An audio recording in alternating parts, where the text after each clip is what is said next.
دوستو، ایک اللہ کے بہت بڑے ولی تھے جو رات کو بھیس بدل کر لوگوں کی خدمت کیا کرتے تھے۔ ایک دن وہ اپنے مرید کے ساتھ شہر کے ایک کنارے پر پہنچے تو دیکھا کہ ایک آدمی گرا پڑا ہے۔ اسے ہاتھ لگایا اور اٹھانے کی کوشش کی تو انہیں معلوم ہوا کہ یہ آدمی تو مرا پڑا ہے۔ افسوس کی بات تو یہ تھی کہ لوگ اس کے پاس سے تو گزرتے رہے مگر کسی نے بھی اس کی لاش کو اٹھانا گوارا نہ کیا۔ چونکہ اللہ کے ولی نے بھیس بدلا ہوا تھا تو کوئی بھی انہیں پہچان نہ سکا۔ انہوں نے لوگوں کو آواز دی کہ اے لوگو، اسے کیوں نہیں اٹھاتے؟ یہ تو بیچارہ مر چکا ہے۔ کیا تم لوگوں میں احساس بھی نہیں ہے کہ اس کی لاش کو اٹھا کر اس کے گھر پہنچا دو اور اسے کفن دفن دے کر اس کا جنازہ ادا کر دو؟ لوگوں نے کہا کہ لگتا ہے کہ تم یہاں نئے آئے ہو اور اس کی اصلیت سے واقف نہیں ہو، اس لیے ایسا بول رہے ہو۔ اللہ کے ولی نے حیران ہوتے ہوئے پوچھا کہ آخر اس شخص نے ایسا کیا کیا ہے کہ تم لوگ اس سے اتنی نفرت کرتے ہو؟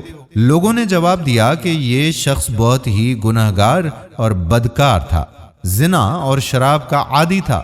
روزانہ رات کو یہ زنا اور شراب کے اڈوں پر دکھائی دیتا تھا، اس لیے ہم اس کی میت کو کندھا دینے کو تیار نہیں ہیں۔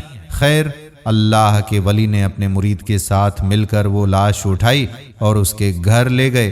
بیوی نے جیسے ہی خاوند کی لاش دیکھی تو وہ زارو قطار رونے لگی اور بولی کہ خدا کی قسم، میرا شوہر بہت ہی نیک انسان تھا اور اللہ اس کے ساتھ ضرور انصاف کرے گا۔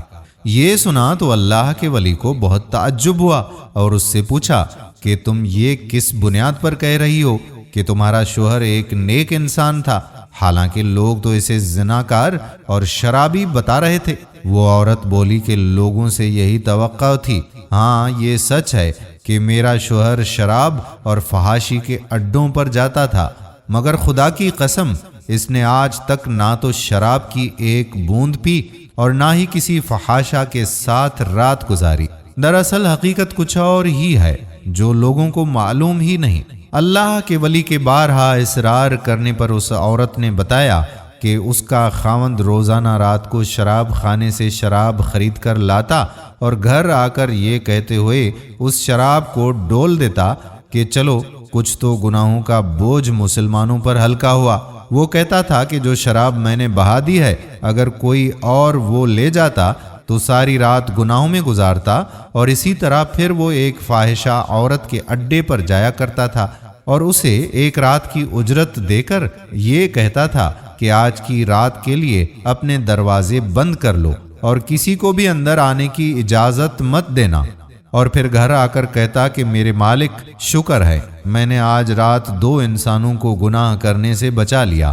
وہ عورت روتے ہوئے بولی کہ میرے شوہر کو لوگ ان جگہوں پر آتا جاتا دیکھتے تھے تو اسے برا بھلا کہتے تھے۔ میں اسے اکثر کہا کرتی تھی کہ تم نیکیاں تو کر رہے ہو، مگر جب تم مرو گے تو کوئی بھی تمہیں غسل دینے کے لیے بھی تیار نہیں ہوگا۔ اور میرا شوہر مسکرا کر مجھے کہتا تھا کہ تم دیکھنا، ایک اللہ کے بہت بڑے ولی خود آ کر میرا جنازہ پڑھائیں گے۔ یہ سن کر اللہ کے ولی کی آنکھوں میں آنسو آ گئے اور بولے کہ میں ہی وہ اللہ کا ولی ہوں، میں صبح خود اس کا جنازہ پڑھاؤں گا، اور تم دیکھنا کہ شہر کے سب ہی خاص و عام لوگ تمہارے شوہر کے جنازے میں شریک ہوں گے۔ میرے پیارے دوستو، اللہ کے نیک لوگ ایسے ہی ہوتے ہیں۔ جب وہ نیکی کرتے ہیں تو ان کی نیکی کی نوعیت کا اندازہ اللہ تعالیٰ کی ذات کے علاوہ اور کوئی نہیں لگا سکتا۔ ہم کسی بھی شخص کی ظاہری شکل و صورت سے اس کی حقیقت کا اندازہ نہیں لگا سکتے۔ اعمال کا دار و مدار تو انسان کی نیت پر ہوتا ہے۔ اگر کسی عمل کو کرنے کا ارادہ صرف اللہ کی رضا حاصل کرنا ہے تو اللہ کے ہاں اس عمل کا بڑا اجر و ثواب ہے، اور اگر کسی نیک عمل کو بھی غلط نیت کی بنیاد پر کیا جائے تو اللہ کے ہاں اس کی کوئی وقعت نہیں۔ ہم امید کرتے ہیں کہ ہماری آج کی یہ ویڈیو آپ کو ضرور پسند آئی ہوگی اور اپنے دوستوں کے ساتھ اسے شیئر بھی کریں گے۔